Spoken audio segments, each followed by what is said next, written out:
folks, Jim Wallace here, Executive Director of Gun Owners Action League.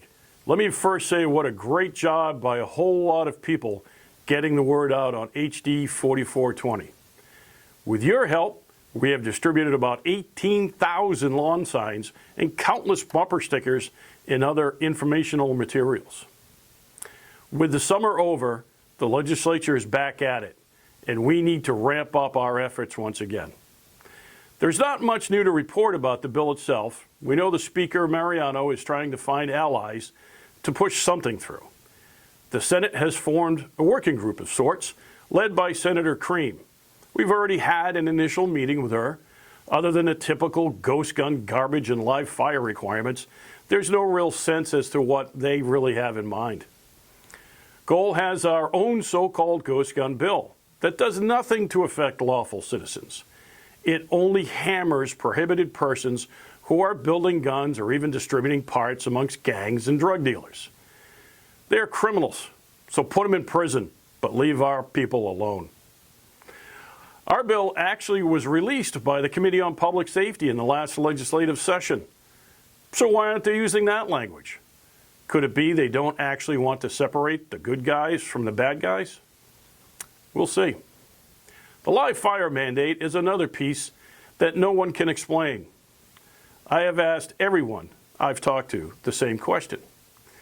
What problem exists that this mandate is supposed to solve? The only answer is there isn't one, because the 2A community doesn't have a safety problem. I do find it ironic, however, that the very people who despise us and guns apparently want us to be proficient marksmen. Go figure. Folks, we cannot afford to lose any energy fighting this historic attack on our civil rights.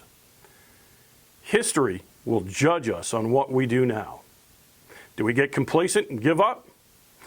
Or do we redouble our efforts and make this a fight against tyranny, one for the history books? The anti-civil rights groups don't have to worry about membership or raising money for the fight.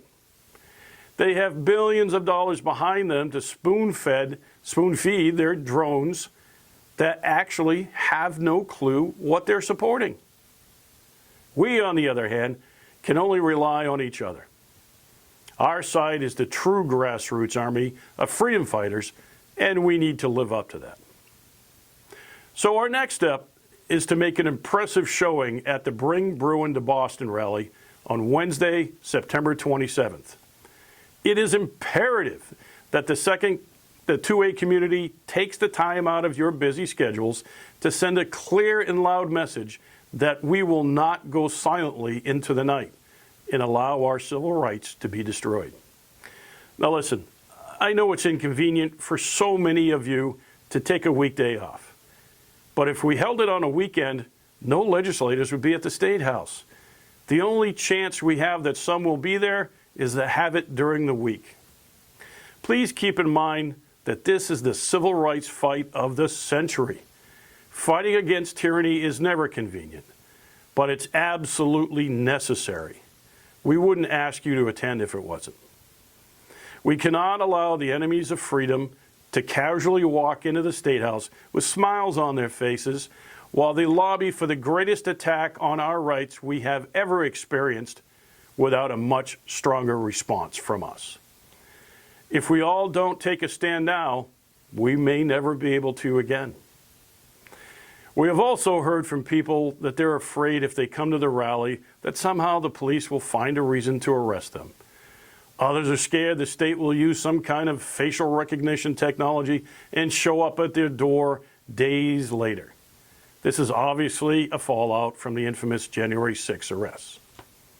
If the enemies of freedom have frightened citizens from peaceably gathering to protest against such an enormous injustice, then we have a much bigger problem than HD 4420. As long as we compose ourselves in an adult manner, there is no legitimate reason to suspect they will be calling out the National Guard or the state police, especially since most of those folks are our friends, and they're pretty pissed about HD 4422. The bottom line is we can't be intimidated into silence. Your patriotic voice is vitally important at this crucial point in history, In fact, they are counting on your silence. They are counting on us becoming complacent.